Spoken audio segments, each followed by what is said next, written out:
Né à Gorée en 1872, dans un Sénégal sous domination coloniale française, Blaise Diagne est l'incarnation du modèle progressiste et assimilationniste français de gauche. Fils d'un cuisinier serviteur wolof, il fut placé comme domestique dans plusieurs familles métisses de Gorée. Il fut remarqué pour son intelligence, puis adopté par Adolphe Crépin, une figure métisse importante de la société coloniale de Gorée. Grâce à ce dernier, Diagne accéda au monde des études, qui lui ouvrirent les portes du fonctionnariat de l'administration coloniale française.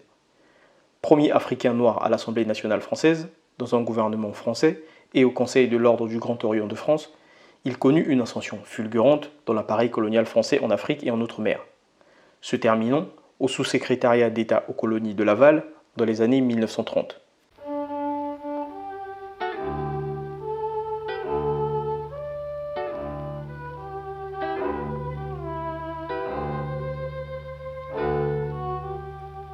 Chers amis, bonjour et bienvenue dans les chroniques de l'Afrophilo. Si vous aimez ce que nous faisons et que vous n'êtes pas abonné, abonnez-vous, activez les notifications en cliquant sur la cloche afin de recevoir toutes nos vidéos, laissez un pouce bleu, partagez et commentez. C'est parti. Face à un système colonial plein de préjugés raciaux, il fut un ardent défenseur de l'égalité et de l'émancipation des Noirs.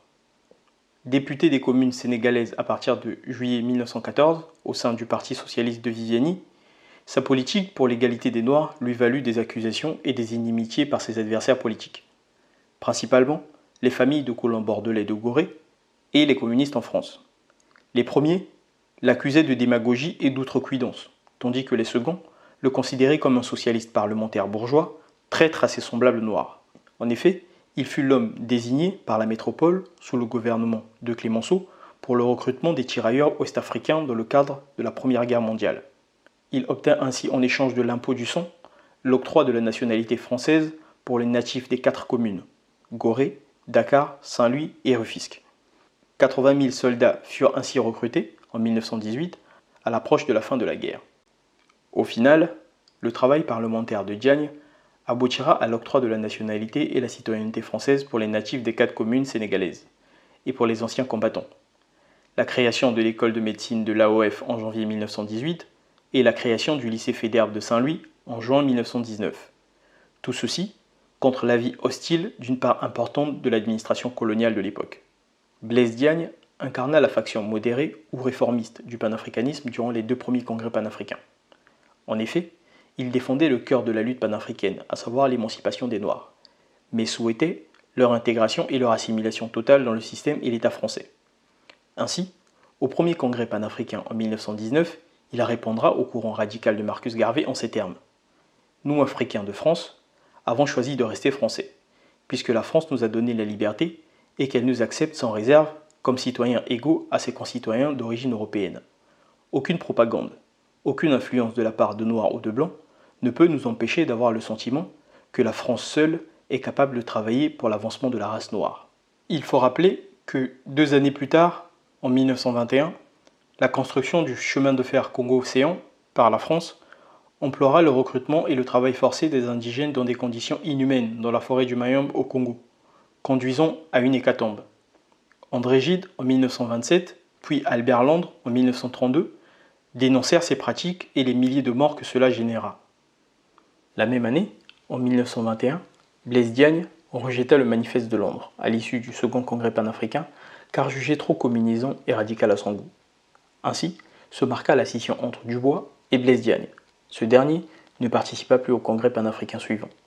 Dans les sphères françaises, Blaise Diagne était soutenu par le député guadeloupéen Gratien Condas, et tous les deux furent farouchement opposés à Kodjo Tovalu Ouenou, un aristocrate béninois anciennement pro-français.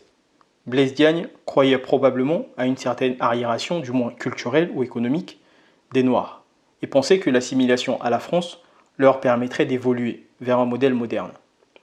En ligne avec cette pensée, il déclara qu'il est permis à tout esprit d'envisager qu'un jour viendra où, en pleine maturité, les races noires pourront être maîtresses de leur destinée.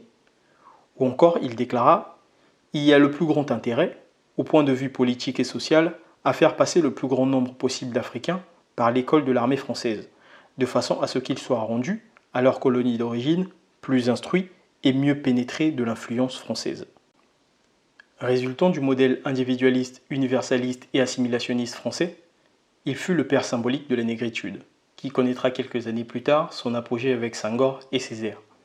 Il fut également le père du précaré français en Afrique, qui deviendra la France-Afrique, celle de Senghor, de Fouet-Boigny, de Léamba ou de Jean-Félix Chikaya. Pour corroborer ces dernières affirmations, citons Abdoulaye Wade. Ce sont des intellectuels anciennement marxistes qui ont jeté aux orties, dans le même panier, le pouvoir colonial et les hommes d'avant l'indépendance, sans comprendre que ceux-ci luttaient dans des conditions spécifiques. Il faut n'avoir pas connu la nature du pouvoir colonial pour considérer Blaise Diagne comme un collabo, alors qu'il fut un très grand Africain, ardent combattant pour l'égalité et la justice. Il a fait participer les Sénégalais à la guerre pour qu'en contrepartie, ils obtiennent la nationalité française. Pour lui, l'objectif devrait être l'assimilation totale des Sénégalais aux Français. Mais dans son esprit, assimilation signifiait égalité, pas identité. Blaise Diagne était très fier de ce que Senghor appellera plus tard la négritude. Merci d'avoir suivi cette vidéo. Si vous aimez ce que nous faisons et que vous n'êtes pas abonné, une fois de plus, abonnez-vous. J'espère que vous avez appris plein de choses. Moi je vous dis à bientôt.